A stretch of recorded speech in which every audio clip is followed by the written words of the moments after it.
extrauterine হলো intrauterine হলো এবং much more it occurs in tubal region. ওকে, আচ্ছা এখন আমরা এটার কজটা বলি।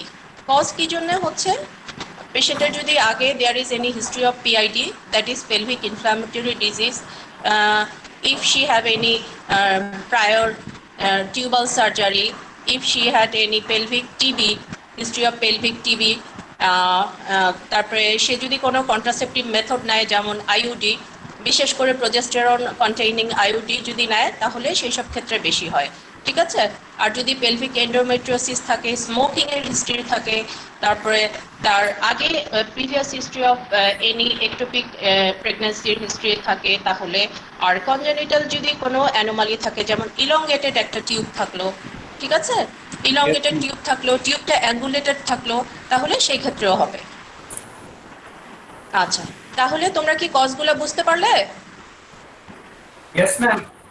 আচ্ছা, এখন বলো যে এগুলোতে কেন হয় সেটা আমি একটু বলি। যেমন পেলভিক ইনফ্লামেটরি ডিজিজ যদি হয় তাহলে টিউব ব্লকও হয়ে যেতে পারে, তারপরে টিউব অ্যাঙ্গুলেটেড হতে পারে, তারপরে টিউবাল মটিলিটি কমে যেতে পারে। সেই সব কারণে যেইটুকু সময়ের মধ্যে একটা ইমপ্লান্টেশন হওয়ার কথা তার চেয়ে স্লোলি হয়, পেরিস্টালসিসটা কম হয়, টিউবের মাঝখানে যে সিলিয়ার থাকে, সিলিয়ার যে মুভমেন্টটা সেটা খুব কম হয়, কাজেই জাইগোটটা ভিতরে চলে আসতে পারে না, টিউবের মধ্যে ইমপ্লান্টেশন হয় and then it develops and rupture occurs. আর যদি ইলংগেটেড হয় তাহলে একটা ইলংগেটেড টিউবে তো আসলেই ভিতরে এসে পৌঁছানো খুব কঠিন, অনেক সময় লাগবে, সময়টা দিতে পারবে না।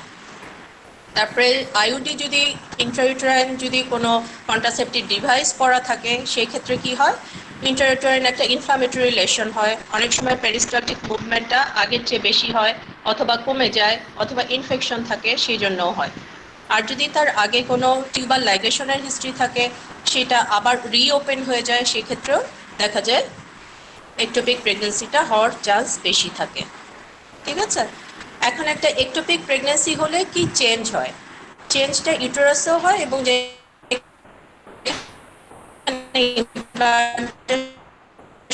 হবে সেই সাইটেও হয়।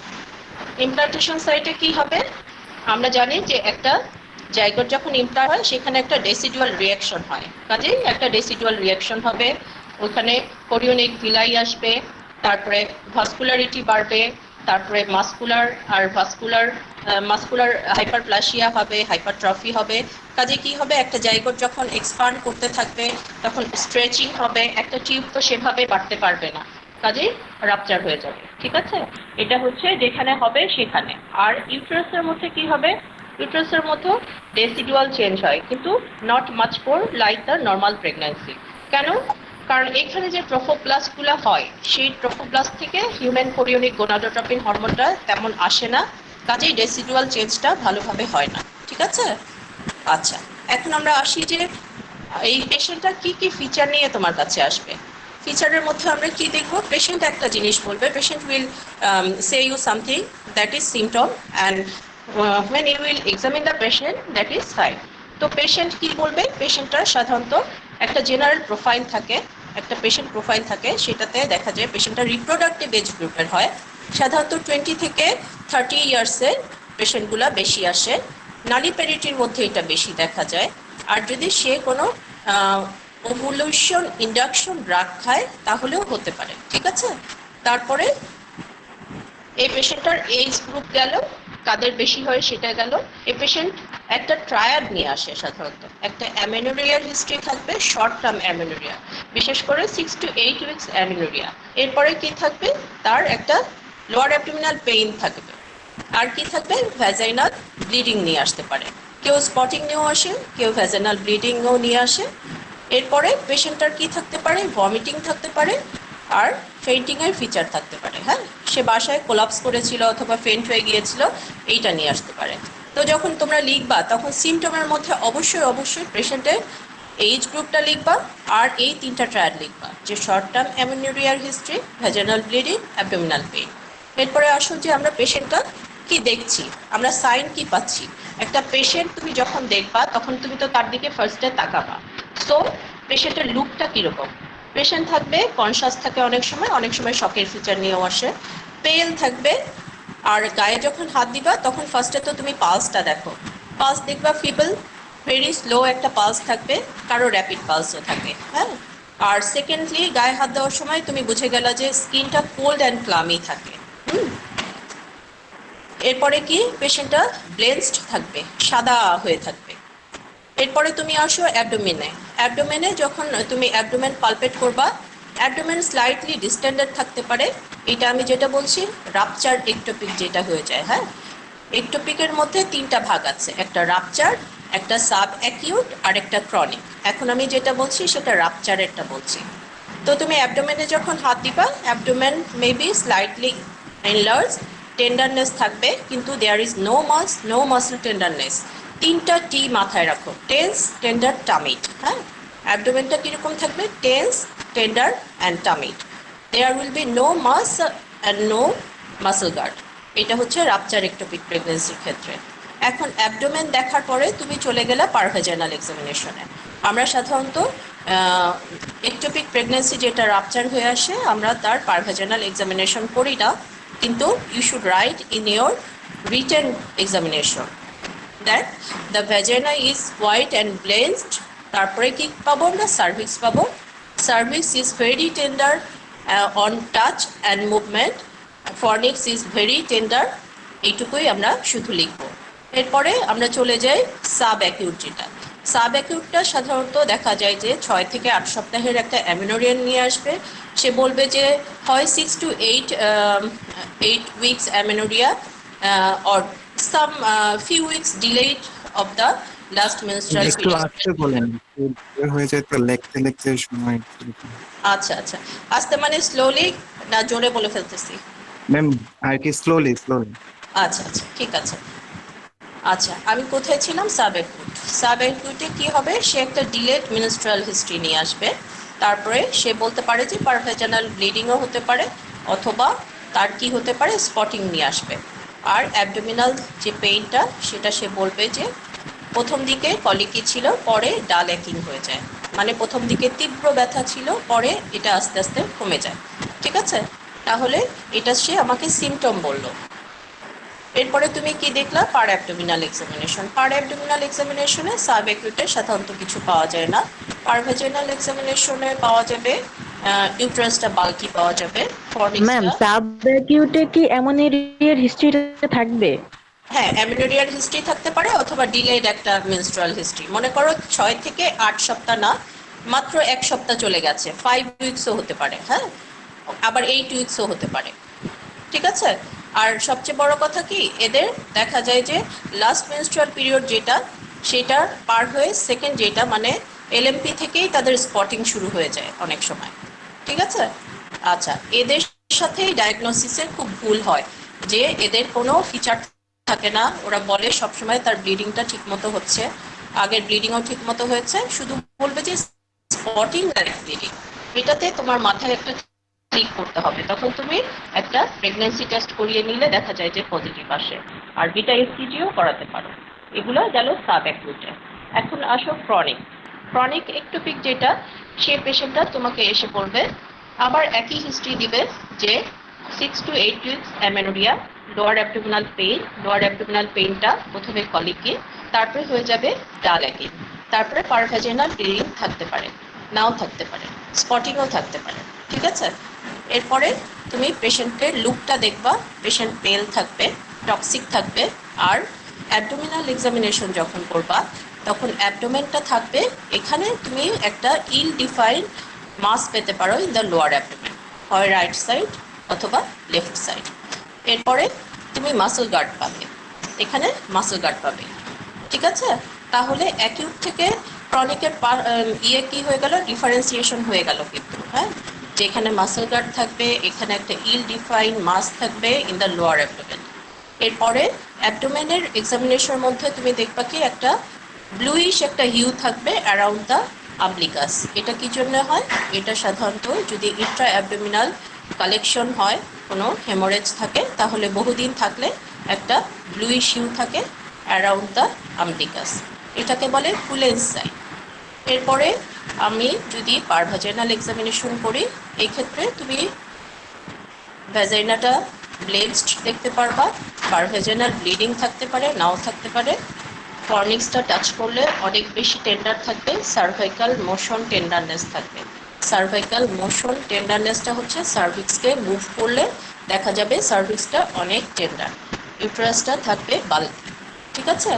আর যদি তুমি পোস্টেরিয়র ফর্নিক্সে হাত দাও, ওখান থেকে দেখা যাবে যে যে কোনো ল্যাটারালি হয় রাইট অথবা লেফটে একটা বগি টেন্ডার মাস। শুনতে পাচ্ছ? হ্যালো, জি ম্যাম, শোনা ইয়েস যাচ্ছে। ম্যাম। আচ্ছা শুনতে পাচ্ছ? তোমরা কি চলে যাচ্ছ না আছো?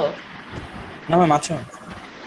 আচ্ছা, যে থাকবে সে শুনতে পারবে, সে মাথার মধ্যে ঢুকাতে পারবে, যে থাকতে পারবে না সে কিছুই পারবে না, নিজেদের ব্যাপার, ঠিক আছে। না ম্যাম, অনেক জায়গায় যে নেটওয়ার্ক ড্রপ করে তো ম্যাম, এই জন্য মাঝে মাঝে বের হয়ে যায় অনেকে, আবার পরে। আচ্ছা আচ্ছা, তোমাদের কি সাইন সিমটমগুলো ক্লিয়ার হলো? জি ম্যাম। আচ্ছা, সাইন সিমটমগুলো ক্লিয়ার হলে এখন আমি আসি পেশেন্টের। হ্যালো, পারভাজাইনালে কি পাবো একটু আরেকবার একটু যদি বলতেন। কোনটাতে? সাদাকনিতে। ক্রনিক একটোপিকে পারভাজাইনালি ফার্স্টে কি গেল, তুমি ভ্যাজাইনা দেখবে, তাই না? ভ্যাজাইনাটা হোয়াইট থাকবে, ব্লেন্সড থাকবে। দেন কি তুমি টাচ করছো? সার্ভিক্স। সার্ভিক্স যদি মুভ করো, সার্ভিক্সটা টেন্ডার থাকবে। দেন তুমি কি দেখছো? ফর্নিক্স। ফর্নিক্সে একটা বগি মাস থাকবে। বগি মাসটা পোস্টেরিয়র ফর্নিক্স থেকে ল্যাটারালি চলে যাবে, হ্যাঁ, ল্যাটারাল ফর্নিক্স পর্যন্ত একটা বগি টেন্ডার মাস থাকবে। আর তুমি বাইম্যানুয়াল এক্সামিনেশন করলে ইউটেরাসটা নর্মাল সাইজের চেয়ে একটু বড় থাকতে পারে, that is bulky or normal size, ঠিক আছে। আর আরেকটা কথা, ক্রনিকে আরেকটা জিনিস আসে, যেহেতু অনেক দিন স্লাইড ব্লিডিং হতে পারে, ইন্ট্রা পেরিটোনিয়াল ব্লিডিং হতে পারে, কাজে there may be some haematocele in the pouch of Douglas. যদি ওখানে হেমাটোসিল থাকে সেই ক্ষেত্রে এটা ব্লাডার ইরিটেশন করে, ফ্রিকোয়েন্সি অফ মেচুরেশন থাকতে পারে, ডিসইউরিয়া থাকতে পারে, রিটেনশন অফ ইউরিনও থাকতে পারে। আর রেকটামে যদি ইরিটেশন করে, রেকটাল টেনিসমাস থাকতে পারে, ঠিক আছে। কাজে তার একটা ডায়রিয়ার হিস্ট্রিও নিয়ে আসতে পারে, বুঝেছ না? এটা আবার বলবো? আচ্ছা, হ্যালো, বলো। Ma'am, Hello? ma'am. আচ্ছা আচ্ছা, এরপরে আমরা চলে যাই যে পেশেন্টটা যখন আসবে তখন তুমি তো কিছু ইনভেস্টিগেশনের মাধ্যমে you should confirm the diagnosis, তাই না? তাহলে তুমি একটা ক্লিনিক্যাল ফিচার দেখে ফেললে, ওখানে হিস্ট্রিতে একটা তোমার মাথায় ক্লিক করলো যে দ্যাট ইজ ইক্টোপিক প্রেগনেন্সি। এরপরে তুমি পেশেন্টটার যদি পেরিফেরিতে থাকো, first you will do urine for pregnancy test. এটা 100% ক্ষেত্রেই পজিটিভ আসে। সেকেন্ডলি তারপরে বিটা এসিজি, বিটা এসিজিও পজিটিভ পাওয়া যায়। তারপরে third ultrasonography. Ultrasonography you can do two type of ultrasonography, that is transabdominal or transvaginal, and transvaginal is confirmatory, হ্যাঁ, সেখানে খুব ভালো করে বোঝা যায়। তাহলে আমরা একটু আসি যে আল্ট্রাসোনোগ্রাফি ফাইন্ডিংসটা কি আসে। শুনতে পাচ্ছ? Hello, Yes, ma'am. শুনতে পাচ্ছি। হ্যাঁ, ট্রান্স অ্যাবডোমিনাল আল্ট্রাসোনোগ্রাফি সাধারণত যদি বিটা এসসিজি 6500 থাকে, তাহলে তুমি ট্রান্স অ্যাবডোমিনাল আল্ট্রাসোনোগ্রাফি করে তুমি বুঝতে পারবে যে এটা ইক্টোপিক প্রেগন্যান্সি কিনা। আর যদি টিভিএস করো তাহলে 2400 বিটা এসসিজিতেই তুমি এটা কনফার্ম হতে পারবে। কি কি থাকে তাহলে? যেহেতু একটোপিক, কাজে there will be no sac in the intrauterine cavity, তাই না? এন্ডোমেট্রিয়াল ক্যাভিটিটা এমটি থাকবে, এক নাম্বার কথা। দুই নাম্বার কথা, there may be a mass or gestational sac in the tube। তাহলে জেস্টেশনাল স্যাকটা তুমি টিউবে পেতে পারো, তুমি ওভারিতে পেতে পারো, তুমি ইন্ট্রাঅ্যাবডোমিনালিও পেতে পারো। তারপরে কি থাকবে? এটা যদি তুমি কালার ডপলার করো আল্ট্রাসোনোগ্রাফি, তাহলে রিং অফ ফায়ার থাকবে। রিং অফ ফায়ার মানে কি? জেস্টেশনাল স্যাকের চারিদিকে যে ভাস্কুলারিটিটা, সেটা কালার ডপলারে খুব সুন্দর একটা ফায়ারের মতো আসে, ফায়ারের রিং আসে, ওটাকে বলে রিং অফ ফায়ার, ঠিক আছে। আচ্ছা, এরপরে শুধু তোমরা এক্সামিনেশনের জন্য লেখার জন্য লিখবা যে তোমরা সেরাম প্রোজেস্টেরন লেভেল দেখবা। If it is more then 25 ml, তাহলে ইট ইজ কনফার্ম দ্যাট এটা ectopic pregnancy. If it is less than 5 তাহলে there is no pregnancy. Ma'am ঠিক আছে? ম্যাম বলো। আমার একটু নেটওয়ার্ক ড্রপ করেছিল, আপনি ইনভেস্টিগেশনটা একটু আরেকবার বলবেন? হ্যাঁ, ইনভেস্টিগেশন আরেকবার বলবো। তুমি পেরিফেরিতে থাকলে ইউরিন ফর প্রেগন্যান্সি টেস্ট করবে, তারপরে তুমি বিটা এসসিজি করবে। বিটা এসসিজি যদি মোর দেন 10 হয় তাহলে তুমি কনফার্ম হবে যে এটা প্রেগন্যান্সি। থার্ড হচ্ছে তুমি আল্ট্রাসোনোগ্রাফিতে চলে যাবে, সেটা ট্রান্স অ্যাবডোমিনালও হতে পারে, সেটা ট্রান্সভ্যাজাইনালও হতে পারে। ঠিক আছে? ট্রান্সভ্যাজাইনাল আল্ট্রাসোনোগ্রাফিতে খুব ভালো করে আসবে। দুইটা আল্ট্রাসোনোগ্রাফিতে ফার্স্ট ফাইন্ডিংস যেটা, there is empty endometrial cavity. Then যেখানে মাসটা থাকবে, একটোপিক প্রেগন্যান্সিটা থাকবে, সেটা ওভারিতে থাকতে পারে। ওভারিতে একটা হচ্ছে গিয়া ইকোজেনিক মাস থাকতে পারে।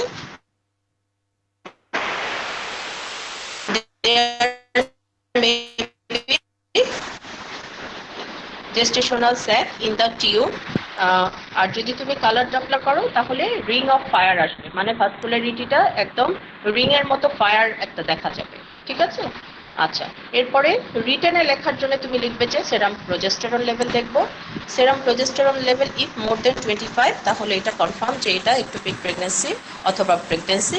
আর if it is less then 5 then there is no ectopic pregnancy. টেশন and curettage and send for histopathology. আর একটা ডাইরেক্ট ল্যাপারোস্কোপি। ল্যাপারোস্কোপিতে তুমি ডায়াগনোসিসও করতে পারছো, সাথে সাথে তুমি ট্রিটমেন্টও করতে পারছো। ঠিক আছে? ইনভেস্টিগেশন শেষ? সবাই শুনেছো? ম্যাম ম্যাম হুম, টাইপ বলো। টাইপ যেটা সেটা কি মোট 4টা হচ্ছে নাকি 3টা হচ্ছে, মানে unwrap triad is 3, triad is 3। Amenorrhoea, short, chronic আলাদা বলবো? সাবঅ্যাকুট, ক্রনিক। তোমাকে ওখানে যেটা ফিচার লেখা থাকবে তোমার প্রশ্নতে, দ্য পেশেন্ট ফিচার, ওইটা অনুযায়ী তুমি সাবঅ্যাকুট না ক্রনিক সেটা তুমি লিখবে, সবগুলা লেখার দরকার নাই। ঠিক আছে? হ্যালো? জি ম্যাম। আচ্ছা Yes, ma'am. আচ্ছা, তাহলে ইনভেস্টিগেশনগুলো শেষ হলো। আচ্ছা, এগুলো ইনভেস্টিগেশন হলো তোমার ডায়াগনোসিসের জন্য। এখন তো আমি পেশেন্ট ম্যানেজ করব। ম্যানেজের জন্য আমার কিছু ইনভেস্টিগেশন লাগবে, যেমন জেনারেল। এটা হচ্ছে একটা পেশেন্টের blood grouping and Rh typing আর complete blood picture. Complete blood পিকচারের মধ্যে আমি পাবো কি, লিউকোসাইটোসিস পাবো, ESR should be raised and haemoglobin reduced. শুনেছো? Yes, ma'am. আচ্ছা, তাহলে ব্লাড গ্রুপিং পাঠালাম, আমি একটা সিবিসি করলাম, আল্ট্রাসাউন্ড আগেই হয়ে গিয়েছে, আমি এখন কনফার্ম যে এটা একটোপিক প্রেগন্যান্সি এবং রাপচার হয়ে গিয়েছে। ঠিক আছে? পেশেন্ট কন্ডিশন দেখে আমি রাপচার, সাবঅ্যাকুট আর chronic, it should be confirmed by the history and examination and investigation. এরপরে আমি পেশেন্টটা ম্যানেজ করব। পেশেন্টটা ম্যানেজ করার জন্য আমাকে রিটেনে লেখার জন্য তোমার দুই ভাগে ভাগ করে ফেলতে হবে। একটা just you should write the principle of management, that is resuscitation and management of the patient, দুইটা একসাথেই হবে, resuscitation and laparotomy slash laparoscopy. ঠিক আছে? রিসাসিটেশনটা কি হবে বলো তো? এখানে তো পেশেন্ট শকে থাকে, সেই ক্ষেত্রে রিসাসিটেশনে আমরা কি করব, শাউট ফর হেল্প ফার্স্টে। তারপরে আমরা দুইটা হোয়াইট বোর্ড ক্যানুলা দিয়ে তাকে কি করব, ফ্লুইড দিতে থাকবো, ringer lactate solution or plasma. Blood নিয়ে ব্লাডটা গ্রুপিংয়ে পাঠাবো and arrange for blood for transfusion. ঠিক আছে? পেশেন্টকে শুইয়ে রাখবো। পেশেন্ট যদি ব্লাড প্রেশার কম থাকে তাহলে পা নিচে একটু বালিশ দিয়ে রাখবো, পায়ের নিচে বালিশ দিয়ে রাখবো।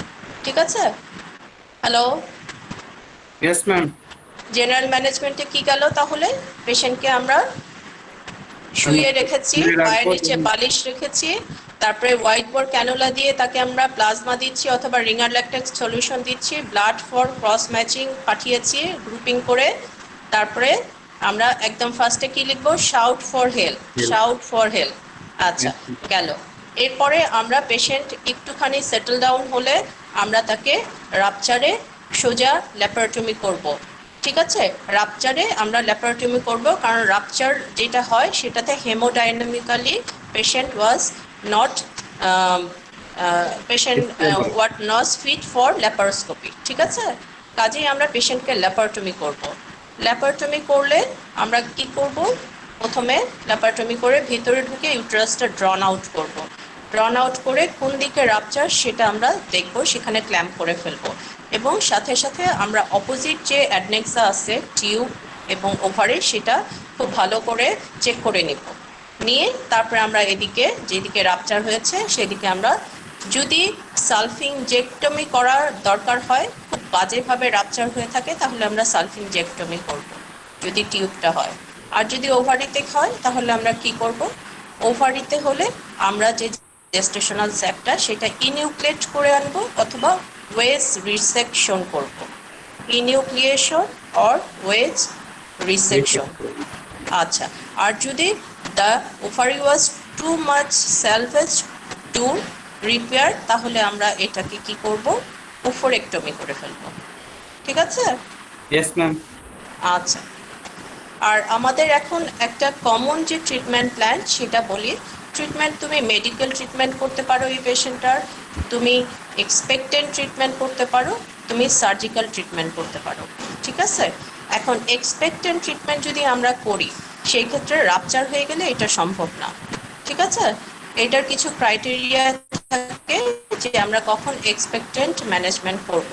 পেশেন্টের যদি বিটা এইচসিজি লেস দেন 2000 হয়, এরপরে স্যাক সাইজ যদি লেস দেন 2 সেন্টিমিটার হয়, আর ইন্ট্রাপেরিটোনিয়াল যে হেমোরেজ সেটা লেস দেন 50 ml হয়, তাহলে এটা আমরা টিভিএস এবং বিটা এইচসিজি দিয়ে ফলো আপ করে করে এক্সপেক্টেন্ট ট্রিটমেন্ট করব। ঠিক আছে? মানে শুধু আমরা দেখব।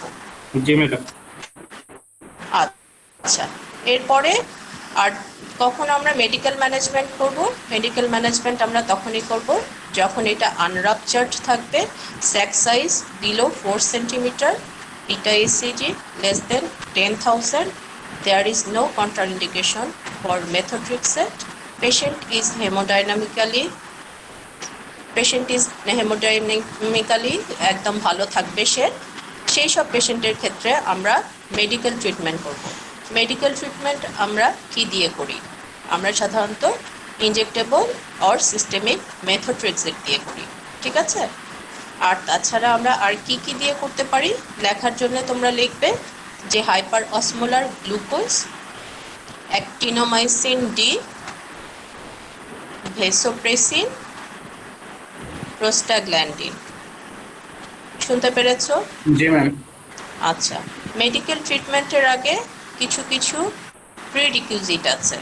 আমরা পেশেন্টের অবশ্যই রেনাল ফাংশন, লিভার ফাংশন এবং হেমোপয়েটিক ফাংশন ভালো আছে কিনা সেটা দেখে নিব, এবং there should be no intraperitoneal or intraabdominal haemorrhage. ঠিক আছে? Yes ma'am. আচ্ছা, সার্জারির মধ্যে সার্জারিকে আমরা দুই ভাগে ভাগ করে ফেলবো, একটা কনজারভেটিভ সার্জারি আরেকটা হচ্ছে ডেফিনিটিভ সার্জারি। কনজারভেটিভ সার্জারি মানে কি? Conservative surgery means we should conserve the ovary, tube and others, আর ডেফিনিটিভ সার্জারি মানে আমরা সব রিমুভ করে ফেলবো। তো কনজারভেটিভ সার্জারির মধ্যে আসো, কনজারভেটিভ সার্জারি সাধারণত if there is unruptured ectopic we do salpingotomy. What is salpingotomy? We should give a linear incision in the roof of the ectopic pregnancy. Then we should remove the sac with finger or scalpel blade. Then we should আমরা এরপরে বের হয়ে আসবো, ওইভাবেই রেখে বের হয়ে আসবো, টিউবটা জোড়া লেগে যাবে। ঠিক আছে? আরেকটা কি হয়, আরেকটা হচ্ছে ফিমব্রিয়াল এক্সপ্রেশন। যদি অ্যাম্পুলারি রিজিয়ন অথবা একটা ইনফান্ডিবুলামে কোনো প্রেগনেন্সি থাকে, আমরা ফিমব্রিয়াল এক্সপ্রেশন মানে কি, আমরা টিপে টিপে জিনিসটা ফিমব্রিয়া দিয়ে বের করে নিয়ে চলে আসবো। ঠিক আছে? আচ্ছা, আর ডেফিনিটিভ সার্জারি কি? আরেকটা আছে সেগমেন্টাল রিসেকশন, যেখানে হয়েছে সেই সেগমেন্টটুকু রিসেকশন করে আবার দুইটা এন্ড জোড়া লাগিয়ে দিব, সেটা হচ্ছে সেগমেন্টাল রিসেকশন।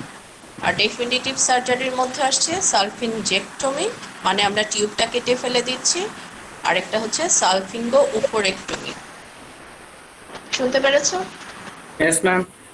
আচ্ছা, তাহলে ডেফিনিটিভ সার্জারি গেল, আর কি গেল, কনজারভেটিভ সার্জারি গেল। তাহলে আমরা তিনটা ম্যানেজমেন্ট করলাম। এরপরে আমরা একটু আলাদা করে ছোট ছোট করে আলাদা আলাদা জায়গায় যে একটোপিক প্রেগনেন্সিগুলো হয়, যেমন ওভারিয়ান, তারপরে ইন্ট্রা অ্যাবডোমিনাল, কর্নুয়াল, এগুলো একটু আলাপ করি।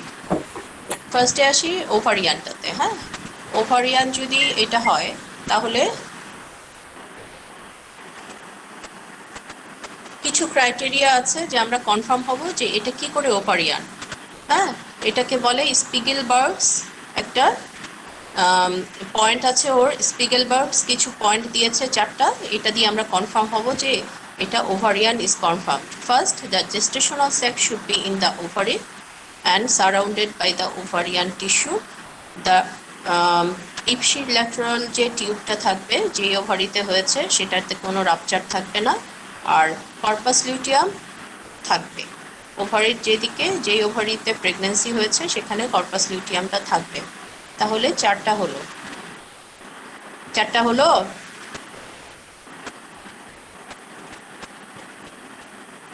তোমরা কি শুনতে পাচ্ছ না সবাই চলে গেছো? না জি ম্যাম, ম্যাম।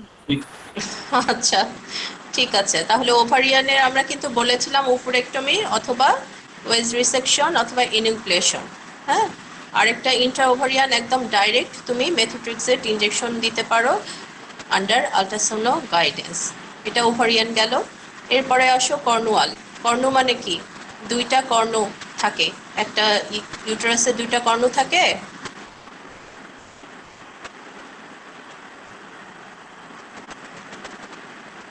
হ্যালো, হ্যাঁ, একটা ইউটেরাসের কর্নুয়াল প্রেগন্যান্সি আমরা কখন বলবো?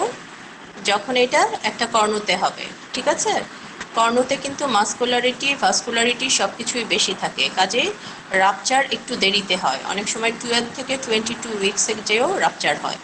ঠিক আছে, আমরা সাধারণত রুডিমেন্টারি যে হর্নটা হয় সেখানেই একটোপিক প্রেগন্যান্সিটা হয়, যেটার সাথে ইউটেরাসের কোনো কানেকশন থাকে না। একদিকে একটা কর্ণ থাকে, আরেকদিকে ইউনিক কর্নুয়েট ইউটেরাস থাকে। তো এইটা আমরা কি করব? এটা আমরা পুরা কেটে ফেলে দিব। ঠিক আছে, we should remove the cornu with the gestational sac. আচ্ছা, এরপরে আসো অ্যাবডোমিনাল। অ্যাবডোমিনাল যে একটোপিক প্রেগন্যান্সিটা আছে সেটার কিছু ক্যারেক্টারিস্টিক্স আছে। এটা প্রাইমারিও হতে পারে, সেকেন্ডারিও হতে পারে। প্রাইমারি যেটা, সেটা ফার্স্টে হচ্ছে পুরাটা fetus with the amnion, chorion and its membrane should be implanted in the abdominal cavity. হ্যাঁ, এটা ইউটেরাসে কোনো ইমপ্লান্টেশনই হবে না। কাজে কি দেখবো আমি? 2টা টিউব ভালো থাকবে, 2টা ওভারি ভালো থাকবে, কোনো ইউটেরো পেরিটোনিয়াল কোনো ফিস্টুলা থাকবে না, এবং আমরা দেখব কি ডাইরেক্ট এটা ইমপ্লান্ট হয়েছে কোনো পেরিটোনিয়াল সারফেসে, ওখানেই এইটা ডেভেলপ হয়। এবং পরে আমরা যখন আল্ট্রাসোনো করবো, আল্ট্রাসোনোতে দেখা যাবে যে একটা abnormal attitude of the fetus. আর অ্যাবডোমিনাল এক্সামিনেশনে দেখা যাবে সবসময় যে ইউটেরাসটার একটা contour of the uterus cannot be feel, আর সবসময় abnormal attitude of the fetus থাকবে। ফিটাসটা দেখা যাবে খুব উপরে আছে, অথবা যদি ব্রড লিগামেন্টের মধ্যে হয় তাহলে অনেক নিচে থাকবে। ঠিক আছে, আর যদি সেকেন্ডারি অ্যাবডোমিনাল প্রেগন্যান্সি হয় তাহলে দেখা যায় যে একটা পারফোরেশনের হিস্ট্রি থাকে। মানে পেশেন্ট এসে বলবে প্রথম দিকে তার একটা অ্যামেনোরিয়া যখন ছিল 2 থেকে 3 মাস, তখন হঠাৎ করে খুব পেইন ছিল, তার normal sign symptom of pregnancy থাকবে। যখন পেইন ছিল তখনই হয় কি পারফোরেশন হয়ে প্রেগন্যান্সিটা পেরিটোনিয়াল সারফেসে যে বসে থাকে। ঠিক আছে, কিন্তু যাওয়ার সময় সে তার কোরিওনিক ভিলাই, তারপরে অ্যামনিয়ন, তারপরে প্লাসেন্টা সম্পূর্ণ একদম ইনটেক্ট অবস্থায় ফিটাস সহ নিয়ে অ্যাবডোমিনাল ক্যাভিটিতে যে ইমপ্লান্ট হয়, এটাকে বলা হয় সেকেন্ডারি। এটা যদি ফার্স্টে ডায়াগনোসিস হয় তাহলে প্রথম দিকেই তুমি এটা ইরেসপেক্টিভ অফ জেস্টেশনাল স্যাক তুমি এটাকে রিমুভ করে ফেলবা, ল্যাপারটমি করবা অথবা সিস্টেমিক মেথোট্রিক্সের দিবা। আর পরের দিকেও হলেও তুমি এটা রিমুভ করে ফেলবা। রিমুভ করার সময় তোমাকে প্রচুর ব্লাড হাতে নিয়ে থাকতে হবে। তারপরে এটা রিসেকশনের সময় ফিটাসটা বের করার পরে তুমি যদি প্লাসেন্টা আউট করতে চাও তাহলে প্রথমে দেখতে হবে যে প্লাসেন্টাটা কোথায় ইমপ্লান্ট হয়েছে, রিমুভাল অর্গান না ইরিমুভাল অর্গানে। রিমুভাল অর্গান বলতে কি বোঝায়, যেমন ব্রড লিগামেন্টে হতে পারে, ইউটারাসে হতে পারে। আর ইরিমুভেবল অর্গান কি, তোমার ইন্টেস্টাইনে হতে পারে, তারপর হচ্ছে লিভারে হতে পারে, বিভিন্ন জায়গায়। সেই ক্ষেত্রে তুমি প্লাসেন্টা আউট করার কোনো চেষ্টাই করবা না, কর্ড কেটে চলে আসবা। তারপরে মেথোট্রিক্সের দিয়ে পরে বিটা-ইসিজি ফলো আপ করে করে তুমি এটার ট্রিটমেন্ট করবা। ঠিক আছে, এটা গেল অ্যাবডোমিনাল। ইয়েস তাহলে ম্যাম। ওভারিয়ান হলো, টিউবাল হলো, অ্যাবডোমিনাল হলো। আর এখন যেটা তোমাদের ক্ষেত্রে তোমরা যেটা পাবা সেটা হচ্ছে সিজারিয়ান স্কারে একটা একটোপিক প্রেগন্যান্সি হয়। এটা খুবই একটা খারাপ জিনিস। দেখা যায় যে ক্যাভিটিটা এমটি থাকে আলট্রাসোনোগ্রাফিতে, gestational sac is found at the site of the cesarean section, আর এটা হয় হচ্ছে ইন্টারনাল অসের নিচের দিকে, ইন্টারনাল অসের নিচের দিকে। আর স্লাইডিং সাইনটা থাকে না। স্লাইডিং সাইন হচ্ছে যখন আলট্রাসোনো করবে তখন যদি খুব প্রপটা চেপে ধরে এটা রিমুভ করার চেষ্টা করে, যেমন একটা ইন্টারটেরান প্রেগন্যান্সিতে যদি প্রপ ধরে একটু চাপ দেয় দেখা যায় যে বাচ্চাটা সরে যায় এদিকে ওদিকে, কিন্তু এখানে স্লাইডিং সাইন থাকবে না, বাচ্চাটা সরানো যাবে না। It is tightly adherent with the scar of the caesarean section, previous caesarean section.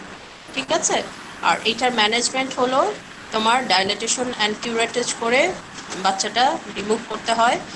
আর এটাতে there is chance of catastrophic haemorrhage, so uterine আর্টারিটা লাইগেট করে ফেলতে হয় অথবা এম্বোলাইজ করে ফেলতে হয়। এটা গেল সিজারিয়ান সেকশন। আরেকটা আছে সার্ভাইকাল।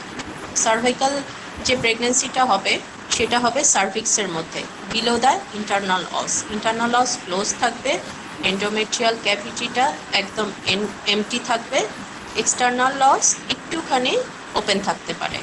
এটাতে পেশেন্ট যে ফিচার তোমাকে বলবে ওই ট্রায়াড তো বলবে, সাথে বলবে তার যে ভ্যাজাইনাল ব্লিডিংটা সেটা হচ্ছে পেইনলেস। ঠিক আছে, এটাও আমরা ডাইলেটেশন অ্যান্ড কিউরেটেজ করে বের করি। আর এটার সাথে অবশ্যই অবশ্যই ইউটেরাইন আর্টারি লাইগেশন অথবা ইউটেরাইন আর্টারি অ্যাম্বুলাইজেশন করতে হয়, না হলে প্রচুর প্রচুর হেমোরেজ হয়। ঠিক আছে, ইয়েস ম্যাম। আমরা খুব জোরে জোরে ইয়েস ম্যাম। আসলে কি শুনতেছো? জি ম্যাডাম শুনতেছি, লিখতেছি তো ম্যাম, এই জন্যই হচ্ছে। লিখতেছো তো ম্যাম, সেই জন্য হচ্ছে, তাই না? আচ্ছা, আমরা এখন ল্যাপারোস্কোপি করলে কি হয় বলো তো? একটা পেশেন্টকে আমরা কখন ল্যাপারোস্কোপি করব? যদি একটোপিক প্রেগন্যান্সি হয় আমরা কি দেখবো ল্যাপারোস্কোপি করার আগে? কেউ বলো তো, তোমাদের তো ক্লাস হয়েছে আগে, কেউ বলবা? নাহিয়ান বলবা? ল্যাপারোস্কোপি করার আগে তুমি কি দেখে নিবা একটা পেশেন্টের? ল্যাপারোস্কোপি তো সবচেয়ে ভালো ফর একটোপিক প্রেগন্যান্সি, তাই না? এই ট্রিটমেন্টটা সবচেয়ে ভালো, তুমি ডায়াগনোসিস করছো এবং সাথে সাথে ট্রিটমেন্টও করছো। পেশেন্টটা ল্যাপারোস্কোপির ক্ষেত্রে মানে ফিজিক্যাল অ্যাসেসমেন্ট নাকি হচ্ছে আগে কি সবকিছু। ইনভেস্টিগেশন করব আর কি এগুলা? আচ্ছা, তোমার হিস্ট্রিও দিতে হবে যে ওর আগে সিভিয়ার এন্ডোমেট্রিওসিস ছিল কিনা, 2-3টা সিজারের হিস্ট্রি আছে কিনা। এরকম থাকলে তো তুমি ল্যাপারোস্কোপিতে যাবে না, তাই না? না, না। আর প্রেগন্যান্সিটা 8 উইকসের উপরে হবে না। তারপরে কি পেশেন্ট সবচেয়ে প্রথম কথা hemodynamically she should be stable. Stable থাকতে হবে না। স্টেবল থাকতে হবে, তার হিমোগ্লোবিন লেভেলটা ভালো থাকতে হবে, তোমার কাছে ব্লাড থাকতে হবে, পেশেন্টের কনসেন্ট থাকতে হবে। ঠিক আছে, তার কোনো কার্ডিয়াক রেসপিরেটরি ডিজিজ থাকা যাবে না, যাতে পরে সে হঠাৎ করে কোলাপস করলে শেষ। Yes ma'am. আচ্ছা, একটোপিক প্রেগন্যান্সি তোমাদের ভাইবাতে তো আসবেই, রিটেনেও আসবে। রিটেনে যখন তোমরা লিখবা অবশ্যই অবশ্যই রিটেনটা শুরুই করবা 2টা ভাগ দিয়ে। ফার্স্টে প্রিন্সিপাল অফ ম্যানেজমেন্ট লিখবা, তারপরে জেনারেল ম্যানেজমেন্ট লিখবা, তারপরে লিখবা যে আদার ট্রিটমেন্ট। আদার ট্রিটমেন্টের মধ্যে মেডিকেল, এক্সপেক্ট্যান্ট অ্যান্ড সার্জিক্যাল। সার্জিক্যালের মধ্যে আবার কনজারভেটিভ এবং কি ডেফিনিটিভ। এভাবে যদি লেখো তাহলে খুব সুন্দর করে তোমাদের পুরাটা কাভার হয়ে যাবে। আর একটা পেশেন্টের যখন ফিচার দেওয়া হয় তোমরা লেখার সময় অবশ্যই ক্লিনিক্যাল সাইন সিমটম থেকে শুরু করবা। সিমটম কি? সিমটম পেশেন্ট যেটা বলবে ট্রায়াড দিয়ে শুরু করবা, পেশেন্টের বয়সটা অবশ্যই উল্লেখ করবা, তার আদার ফিচার নালিপ্যারিটি, ইনফার্টিলিটির হিস্ট্রি আছে কিনা সেটা দিয়ে শুরু করবা। তারপরে সাইন যেটা তুমি দেখবা সেটা করবা। সাইনের মধ্যে general examination, abdominal examination, per vaginal examination, এইভাবে লিখবা, তাহলে ভালো নাম্বার পাবা। ঠিক আছে? সাইটগুলো তো সবগুলা তোমাদের মাথার মধ্যে ঢুকেছে, কোথায় কোথায় হয়, ইন্ট্রা আর এক্সট্রা ইউটেরাইন। ঠিক আছে, ডেফিনেশন কি, ডেফিনেশন বলো, ম্যাম বাংলায় বলো। pregnancy that occurring in an ectopic site rather than the হচ্ছে normal uterine cavity that may be intrauterine or extrauterine. আচ্ছা, ওইটা সুন্দর করে, আরো সুন্দর করে বলো, fertilised ovum when implanted and develop other than the endometrial cavity। ঠিক আছে, তারপরে Yes, সাইট হয়ে গেল দুইটা, সাইটের মধ্যে টিউবালটা বেশি, টিউবালের মধ্যে আবার আলাদা আলাদা করে Ampulla টা percent, দেখি না। হ্যাঁ অ্যাম্পুলারিটা 55%, তারপরে হচ্ছে গিয়া স্পিড, তারপরে অ্যাম্পুলারি ইনফান্ডিবুলাম, তারপরে ইন্টারস্টিশিয়াল হচ্ছে 2% অনলি। কোনটা সবচেয়ে খারাপ? ইসমিকটা সবচেয়ে খারাপ। ঠিক আছে, Yes, ma'am. আচ্ছা ঠিক আছে। তোমাদের পার্সেন্টেজ কিভাবে দিবে? ম্যাম পার্সেন্টেজ হচ্ছে এখানে আমরা চ্যাট বক্সে সবাই হচ্ছে সবার উঠিয়ে নিবে আর কি। আচ্ছা, ওনার কাছে চলে যাবে এটা না? ম্যাম আমার তো চ্যাট কিছু, বক্সে থাকবে আর কি, নাহলে আমরা উঠিয়ে নিতে পারি আর কি। আচ্ছা ওই লিখে আচ্ছা দিবে। ম্যাম, তাহলে যে চ্যাট বক্সে ম্যাম অলরেডি সবাই কমেন্ট করতেছে ম্যাম, ওইখানে যে কমেন্ট করে দিলেই তাহলে এটা থাকবে, ওইটা মাহবুব তারা দেখতে পারবে। আচ্ছা, তোমাদের কোনো কোশ্চেন থাকলে বলো, কারো কোশ্চেন থাকলে বলো। ম্যাম হচ্ছে Ma'am, হ্যাঁ হিয়া question. Hello? ma'am, subacute or chronic care feature তো different হবে না ম্যাম?